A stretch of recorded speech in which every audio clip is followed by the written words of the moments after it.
میرے سسر ایک دن کپڑوں کے بغیر میرے سامنے آ گئے.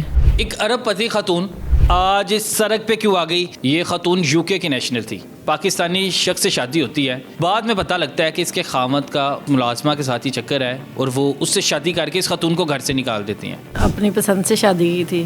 فون پہ ہی ہمارا نکاح ہوا تھا. پھر میں نے ان کو باہر بلا لیا اپنے پاس. فیملی کو نہیں پتا تھا کہ میں نے ان کے ساتھ نکاح کر لیا. میں نے ان کو باہر بلا کے پھر بتایا تھا فیملی کو. میری جو ساس تھی وہ بھی ستیلی تھی.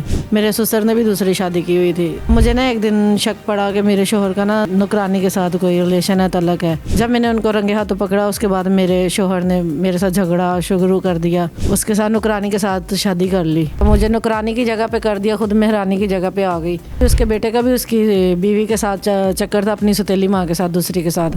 ایک ارب پتی خاتون جس کا تعلق ایک اچھے گھرانے سے تھا، آج اس سڑک پہ کیوں آ گئی؟ کیوں ہمیں بیان دینے کے لیے سامنے آئی ہے؟ زندہ مثال ہے. ایسے کئی واقعات ہوتے ہیں جن کو دفنا دیا جاتا ہے، دبا دیا جاتا ہے، سامنے نہیں لائے جاتے. یہ خاتون یو کے کی نیشنل تھی. پاکستانی شخص سے شادی ہوتی ہے. جس گھر میں یہ اپنی مرضی سے ملازمہ لاتی ہے، بعد میں پتہ لگتا ہے کہ اس کے خامد کا اس ملازمہ کے ساتھ ہی چکر ہے اور وہ اس سے شادی کر کے اس خاتون کو گھر سے نکال دیتی ہیں. کیا کہانی تھی؟ کہانی سمجھ لیتے ہیں پہلے. لائبہ نام ہے آپ کا؟ جی. لائبہ، کیا کہانی ہے؟ یو کے سے سڑک پہ کیسے آ گئی؟ کیسے کمرے کی رہائشی؟ میں نے اپنی پسند سے شادی کی تھی. تو فون پہ ہی ہمارا نکاح ہوا تھا. تو پھر میں نے ان کو باہر بلا لیا اپنے پاس. تو ادھر ایسے بس ہماری اچھی خاصی زندگی گزر رہی تھی. وہ کبھی پاکستان آ جاتے تھے، کبھی ہمارے پاس ادھر آ جاتے تھے باہر. لیکن وہ زیادہ نا پاکستان میں ہی ٹائم گزارتے تھے، پاکستان ہی رہتے تھے، ہمارے پاس کم ہی رہتے تھے. تو پھر میرا ایک بیٹا ہوا ہے، تو اس کے بعد پھر وہ پاکستان آ گئے. پھر کافی عرصہ نا وہ نا باہر نہیں آئے ہمارے پاس واپس. ہم بھی ان کو کالیں کرتے رہے، بولتے رہے. پھر آہستہ آہستہ انہوں نے ہماری کال وغیرہ سننا نا بند کر دی. تو میں نے پھر یہ سب کچھ دیکھا. جب مجھے دوسرا بیٹا میرا ہونے والا تھا، میں اس کو کالیں کرتی رہی، لیکن انہوں نے میری کوئی کال نہ سنی، میری بات ہی نہیں سنتے تھے. تو اس کے بعد پھر میں ان کے پیچھے نا سب کچھ ادھر سے چھوڑ کے پاکستان آ گئی ان کے پیچھے. معذرت، میں اس میں ایک سوال پوچھنے لگا ہوں آپ سے کہ گھر والوں کی مرضی سے شادی ہوئی تھی؟ گھر والوں کو بتایا تھا؟ اعتماد میں لیا تھا اپنی؟ نہیں، گھر والوں کی مرضی سے نہیں، میں نے اپنی مرضی سے کی تھی. ہماری فیملی پیچھے سے، میں اچھی خاصی فیملی سے ہوں، اور میں خود بھی اپنی جاب وغیرہ ادھر کرتی تھی. جہاں شادی ہوئی تھی وہ ٹھیک تھا گھرانا؟ ہاں جی، وہ بھی اچھے خاصی فیملی سے تھے. ان کو میں نے خود ہی باہر بلایا تھا. آنے کو تو وہ خود بھی آ سکتے تھے، لیکن میں نے خود بلوایا تھا نکاح. اس دوران فیملی نہیں مانی، راضی نہیں تھی اس سے شادی کرنے کو؟ نہیں، میں نے فیملی کو بتایا ہی نہیں ہے. بعد میں بتایا فیملی کو. بعد میں بتایا؟ ہاں جی، فیملی کو نہیں پتا تھا کہ میں نے ان کے ساتھ نکاح کر لیا. میں نے ان کو باہر بلا کے پھر بتایا تھا فیملی کو. تو جب میں پاکستان آئی تو ادھر ان کے گھر میں نوکرانی تھی. 10-12 ہزار روپے رکھی ہوئی تھی انہوں نے. انہوں نے رکھی تھی کہ آپ نے خود رکھی تھی؟ نہیں، انہوں نے رکھی ہوئی تھی، میرے سسرال والوں نے. میں گھر پہ آئی ہوں، اور میری جو ساس تھی وہ بھی ستیلی تھی. میرے سسر نے بھی دوسری شادی کی ہوئی تھی. تو میں ان کے گھر پہ رہنے لگی ایسے. تو مجھے نا ایک دن شک پڑا کہ میرے شوہر کا نا نوکرانی کے ساتھ کوئی ریلیشن ہے، تعلق ہے. تو میں نے پھر اپنے شوہر سے پوچھنا بھی چاہا، لیکن میں نے نہیں پوچھا. میں نے اگنور کر دیا. میں نے کہا نہیں، ایسے مجھے کوئی غلط فہمی ہوئی ہے. لیکن ایک دن میں نے ان کو رنگے ہاتھوں پکڑا بھی. جب میں نے ان کو رنگے ہاتھوں پکڑا، اس کے بعد میرے شوہر نے میرے ساتھ جھگڑا شروع کر دیا. مجھے بولتے گھر سے نکل جاؤ، دفعہ ہو جاؤ یہاں پہ، میں نے تمہیں رکھنا ہی نہیں ہے، یہ وہ. ایسے میرا بیٹا ہونے والا تھا دوسرا. پھر ایسے ہی آہستہ آہستہ دن گزرتے گئے، بیٹا ہو گیا. اس کے بعد انہوں نے اس کے ساتھ نوکرانی کے ساتھ شادی کر لی.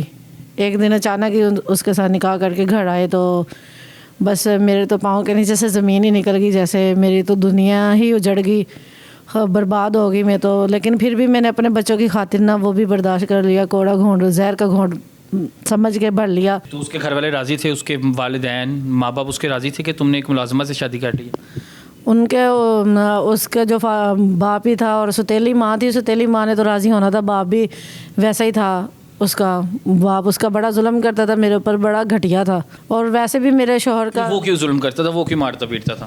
وہ مارتا پیٹتا تھا. مجھے کہتا تھا کہ ہاں، یعنی کہ گندی گھٹیا باتیں کرتا تھا، گندی سوچ رکھتا تھا، گھٹیا سوچ کا تھا. جیسا بیٹا تھا ویسا ہی باپ تھا. اس کے بیٹے کا بھی اس کی بیوی کے ساتھ چکر تھا، اپنی ستیلی ماں کے ساتھ، دوسری کے ساتھ. استغفر اللہ. حقیقت ہے اس چیز میں کہ ایک بیٹے کا اپنی والدہ کے سوتیلی والدہ کے ساتھ اس طرح کے تعلقات؟ ہاں جی بالکل، میں نے ان کو خود دیکھا تھا، ان کے ساتھ بہت گہرا تعلق تھا، اس لیے اس کی میری سوتیلی ساس کی اس کے ساتھ زیادہ بنتی تھی نوکرانی کے ساتھ. میرے سسر نے بڑا ظلم کرنا مجھے، تو میرے شوہر نے کہا گھر سے نکل جاؤ. میں نے پھر بھی نہ نکلنا، میں نے ان کا ہر ظلم برداشت کیا کیونکہ میں نے خود قدم اٹھایا تھا، یہ خود میں نے اپنے پاؤں پہ کلہاڑی ماری تھی، خود ہی میں نے کیا تھا. ان سب چیزوں کا اپنے گھر کیوں نہیں بتایا آپ؟ میں نے گھر پہ کیا بتاتی، میرے گھر والے مجھے سپورٹ نہیں کرتے کیونکہ میں نے ان کے بغیر پوچھے، ان کی بغیر اجازت کے میں نے شادی کی تھی. اب میں نے خود کیا تھا تو میں نے خود ہی بھگتنا تھا نا سب کچھ. تو میرے بھائی ہیں، 2 بھائی ہیں میرے، ایک بھائی میرا ادھر ہی ہے پاکستان میں، ایک باہر وہ اپنی فیملی میں مگن ہے، وہ نہیں پوچھتا، ادھر والا بھی نہیں بلاتا، نہیں پوچھتا. میری فیملی یعنی کہ میری فیملی کا میرے ساتھ کوئی تعلق نہیں ہے. اب انہوں نے میرے ساتھ بالکل تعلق ختم کر دیا. ظلم کی انتہا ہو گئی.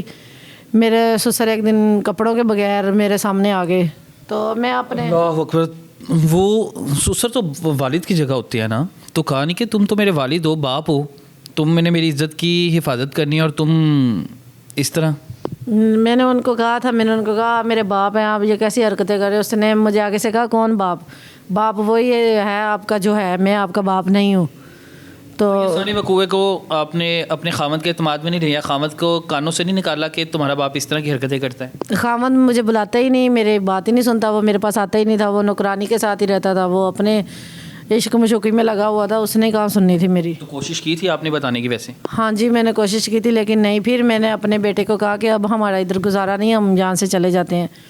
ادھر سے اپنے بیٹے کو لے کے، بچوں کو دونوں کو لے کے میں روڈ پہ آ گئی.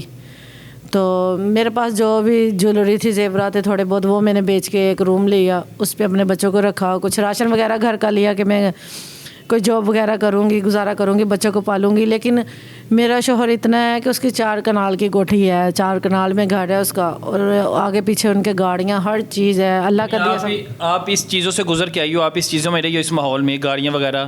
ہاں جی میں بھی باہر رہتی تھی، میرے بھی آگے پیچھے گاڑیاں. میں نے جب باہر جانا سیکورٹی کے لیے آگے پیچھے گاڑیاں ہوتی تھی، ہر چیز، کسی چیز کی کمی نہیں تھی، شکر ہے اللہ کا. لیکن آج میں اس موڑ پہ آ گئی صرف ایک نوکرانی کی وجہ سے. تو میں نے تو اس کو اپنے گھر میں اعتماد میں اعتبار کر کے اپنے گھر میں انہوں نے رکھا ہوا تھا ان کو، لیکن اس نے اعتبار توڑ دیا. اعتبار کے توڑا اس نے تو میرا گھر ہی لوٹ لیا، میرا گھر ہی برباد کر دیا، مجھے نوکرانی کی جگہ پہ کر دیا، خود مہرانی کی جگہ پہ آ گئی. اس نے کیا عدالت میں کہا نہیں کہ یہ بچے جو ہیں یہ تم نے ہی پیدا کیے ہیں نا، تو خرچہ تو اٹھا لو ان کا.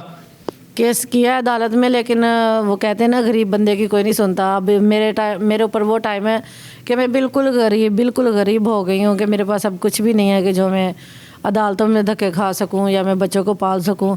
اب تو میں یہی ہے کہیں جو خرچہ لگا وہ بھی نہیں مل رہا ابھی تک بچوں کا؟ نہیں، کچھ بھی نہیں دے رہا. وہ آتے ہی نہیں ہیں، ہمارا فون ہی نہیں اٹھاتے، وہ پیچھے ہی نہیں آتے، اور نہ ہی میں نے اب کبھی ان کو کی ہے کال. طلاق دے دیا کہ طلاق نہیں ہے ابھی؟ نہیں ابھی طلاق نہیں دی انہوں نے. طلاق نہیں دی؟ نہیں.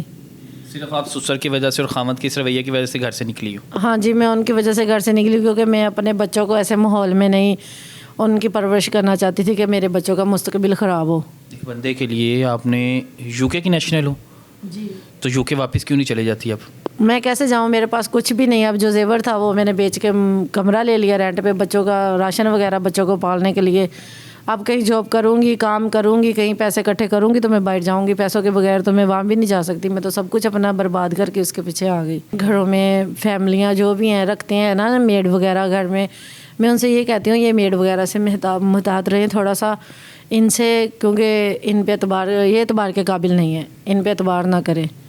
یہی ہے کہ کبھی بھی کسی کا گھر نہ خراب ہو. اس وجہ سے میں نے یہ صرف میڈیا پہ دی ہے کہ کبھی آگے کسی کا، میری تو زندگی برباد ہونی تھی، ہوگی، آگے کسی کی زندگی برباد نہ ہو.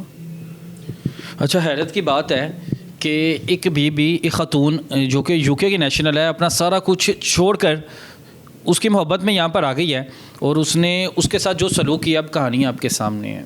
سسر جس کو والد کی جگہ رکھا جاتا ہے، اس کی ایسی حرکات ایسے کئی واقعات سامنے آتے ہیں لیکن ہم لوگ اگنور کر دیتے ہیں، کچھ دبا دیے جاتے ہیں کیونکہ جو امیر طبقہ ہوتا ہے، جو طاقتور طبقہ ہوتا ہے، خواتین کو وہاں پہ بولنے کی اجازت ہی نہیں ہوتی.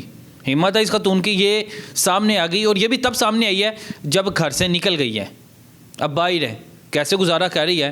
اللہ تعالیٰ آپ کو اپنے حفظ و ایمان میں رکھے اور امید کرتے ہیں کہ آپ کے لیے آسانیاں پیدا ہوں.